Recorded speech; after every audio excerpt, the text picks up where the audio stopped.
விஜய் கிட்ட காவேரி வந்து எவ்வளோ இடத்த சொல்லி பார்க்குறாங்க, நம்ம வீட்டுக்கே நம்ம போயிடலாம் அப்படின்னு சொல்லிட்டு. ஆனால் விஜய் அதை கொஞ்சம் கூட கேட்குற மாதிரி தெரியல. இங்கே பாரு காவேரி, எனக்கு அங்கே போய் சரிப்பட்டு வரல. அது மட்டும் இல்லாமல் இந்த நேரத்தில் நீ போனாலுமே உன்னோட குழந்தைக்காக மட்டும்தான் அங்கே உனக்கு மதிப்பு கொடுப்பாங்க. உனக்காக இந்த வீட்டில் மதிப்பு எதுவுமே இருக்காது.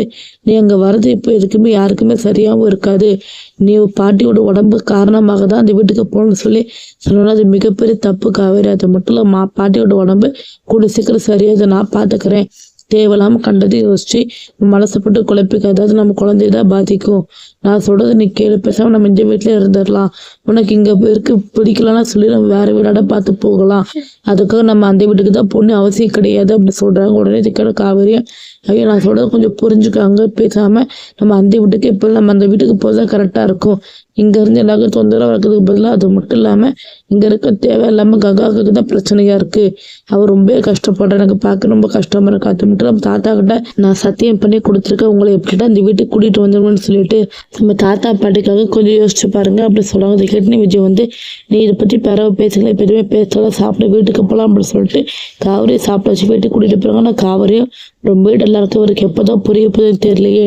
தாத்தா வேற விஜய் வருவார் சொல்லி எதிர்பார்த்துக்கிட்டு இருப்பாங்களே அப்படி சொல்லிட்டு நமக்கு அவர் ரொம்ப குழப்பத்தோட உட்காந்துருக்காங்க. அது எல்லாரும் வீட்டுக்கு போன உடனே நம்ம கங்கா கிட்ட எப்படின்னா கொஞ்ச நேரம் பேசி கங்காக்கு விஷயத்த புரிய வைக்கலாம். அது மட்டும் இல்லாமல் நம்ம அம்மாட்ட சொல்லி விஜய் கிட்ட பேச வைக்கலாம் அப்படின்னு சொல்லிட்டு முயற்சி பண்ணலான்னு சொல்லி பார்க்க போறாங்க. அங்கே போய் பார்த்தா நம்ம யமுனா வந்து உடனே வீட்டுக்கு போகாம நம்ம கங்கா கூட வீட்டு விற்கிறது விஷயத்த பத்தி பேசிக்கிட்டு இருக்காங்க. அது இந்த பக்கம் காவேரி வந்துடுறாங்க. கரெக்டா நம்ம கங்காவை நம்ம யமுனா என்ன பேசுறாங்கன்னா, எப்படியாவது நம்ம இந்த வீட்டை விற்று நம்மளுக்கு பங்கு கிடைச்சே ஆகணும். அது மட்டும் இல்லாம காவேரி மிகப்பெரிய பணக்காரி, அதனாலதான் அவளுக்கு பண தேவை இருக்காது.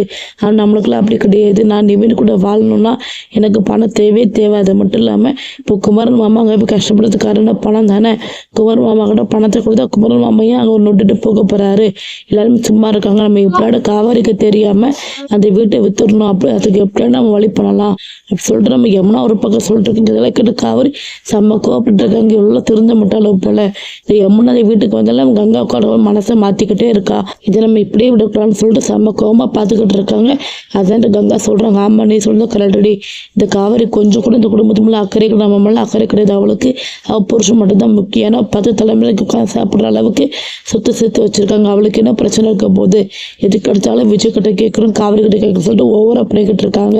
இத்தனை மருமகன் இருக்காங்க, நான் ஒருத்தர்கிட்ட யார்ட்ட ஒரு வார்த்தை கேட்காங்க. அந்த விஜய்க்கு அவனுக்கு கிளடி தெரியாது. மட்டும் இல்லாம அவன்லாம் நேற்று வந்து வித்தனால அவனை பார்த்தாலே வெறுப்பு கொட்டினாங்க. இப்போ கொஞ்ச நாள் அவ்வளோ பாசமலே புரிஞ்சுக்கிட்டு இருக்காங்க.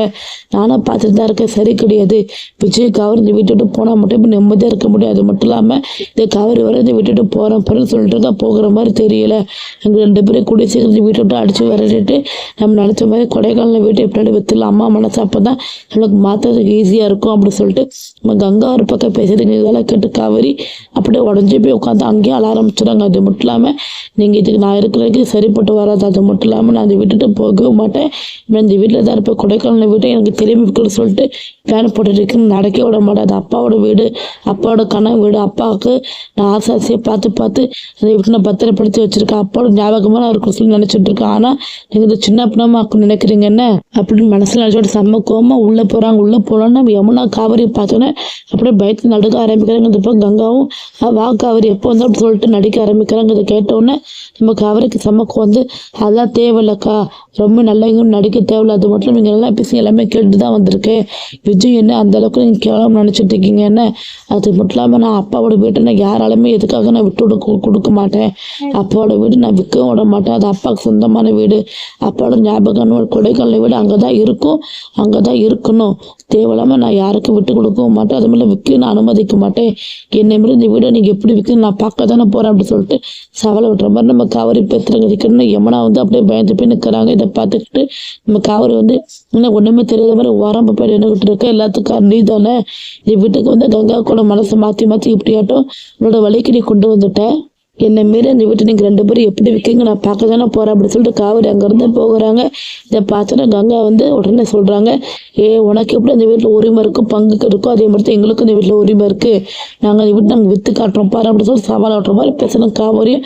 அதையும் நான் பார்த்துறேன் அப்படின்னு சொல்லிட்டு அங்கேருந்து ரொம்ப கோவத்தில் நம்ம விஜயோட ரூமுக்கு போயிடுறாங்க. நம்ம காவேரி அப்படியே மனசு உடஞ்சி போய் அப்படியே அங்கே உட்காந்து அழ ஆரம்பிக்கிறாங்க. இதை பார்த்து விஜய் வந்து என்னாட்டு காவேரி அப்படி சொல்லி கேட்குறாங்க. உடனே நம்ம காவேரி ஒன்றும் இல்லைங்க சொல்லிட்டு காவேரி அப்படியே மறைச்சிடறாங்க. இதை பார்த்துன்னு விஜய்க்கு ஒன்று புரியுது, இது அங்கே நடந்திருக்கு அப்படின்னு சொல்லிட்டு புரிஞ்சுக்கிறாங்க. காவேரி எப்படி இந்த விஷயத்த சமாளிக்க போறாங்க. அது மட்டும் இல்லாமல் கங்காவும் யமுனாவும் காவேரிக்கு தெரியாம இந்த வீட்டை வித்துடுவாங்களா என்ன?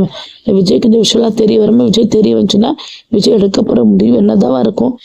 பொறுத்துன்னு வரப்போற வில்லப்ப தெரிஞ்சுக்கலாம். தேங்க்யூ ஃபார் வாட்சிங்.